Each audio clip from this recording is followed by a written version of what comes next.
पाकिस्तान और तालिबान के बीच इस महीने हुई मुठभेड़ के बाद सीजफायर की बात चली है, लेकिन सीजफायर का रास्ता इतना आसान नहीं। अफगानिस्तान ने एक बार फिर धमकी दे डाली है। एक तरफ पाकिस्तान अफगानिस्तान युद्ध विराम की बातें होती हैं, लेकिन वहीं दूसरी ओर धमकियों का दौर जारी है। अफगानिस्तान ने साफ कहा है कि अगर पाकिस्तान ने उकसाया तो अंजाम बुरा होगा। पाकिस्तान के जनरल मुनीर को अफगानिस्तान की ये आखिरी वार्निंग जैसी है कि अगर पाकिस्तान ने छेड़ने की कोशिश की तो इसका अंजाम मुनीर के साथ साथ पूरी सेना और पाकिस्तान भुगतेगा।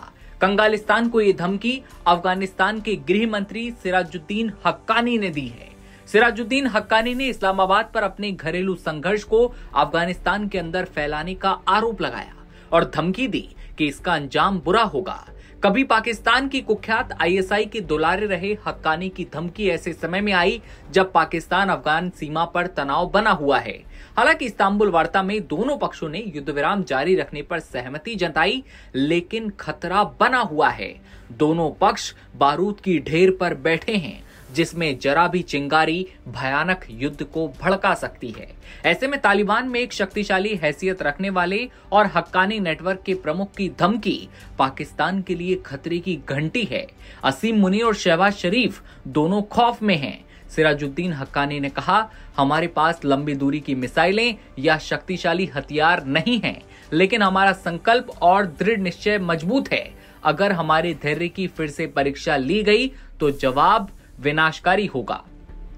हक्कानी की टिप्पणी पाकिस्तान की आंतरिक अस्थिरता के बारे में एक छिपा हुआ संदेश था। उन्होंने जोर देकर कहा कि हमने बार बार पाकिस्तान पक्ष से कहा कि वे अपनी समस्याओं का आंतरिक समाधान करें। हर इंसान को अपनी मातृभूमि के हित को प्राथमिकता देनी चाहिए, किसी दूसरे देश से उम्मीद नहीं रखनी चाहिए। हक्कानी ने शांति की इच्छा दोहराई, लेकिन चेतावनी भी दी कि उकसाने की कार्रवाई क्षेत्रीय संतुलन को बिगाड़ सकती है। हक्कानी की धमकी को पाकिस्तान के हुक्मरान भी हल्के में लेने की गलती नहीं करेंगे, क्योंकि कई बार अफगानिस्तान इस बात को साबित कर चुका है कि पाकिस्तान की धज्जियां उड़ाने के लिए वो अकेला काफी है। हक्कानी नेटवर्क से कभी उसके बहुत रिश्ते गहरे भी रहे हैं। 2021 में तालिबान के काबुल में आने से पहले पाकिस्तान के आईएसआई ने हक्कानी नेटवर्क को सुरक्षित पनाहगाह दी थी। आईएसआई को उम्मीद थी कि तालिबान अफगानिस्तान में उसके प्रतिनिधि के तौर पर काम करेगा। काबुल में सत्ता बदलने के बाद ये उम्मीद न सिर्फ बेमानी साबित हुई, बल्कि तालिबान नेतृत्व ने खुले तौर पर इसका मजाक उड़ाया। हक्कानी की टिप्पणी काबुल में तालिबान की वापसी के बाद समूह के वरिष्ठ नेता की पाकिस्तान की सबसे बड़ी और कड़ी सार्वजनिक आलोचना है। एक्सपर्ट्स कहते हैं कि हक्कानी का भाषण दोनों पड़ोसियों के बीच बढ़ते राजनीतिक संकट को सामने लाता है, जो पहले से अस्थिर क्षेत्र में एक और संघर्ष, एक और युद्ध और एक और जंग जैसे हालातों को पैदा या जन्म दे सकता है।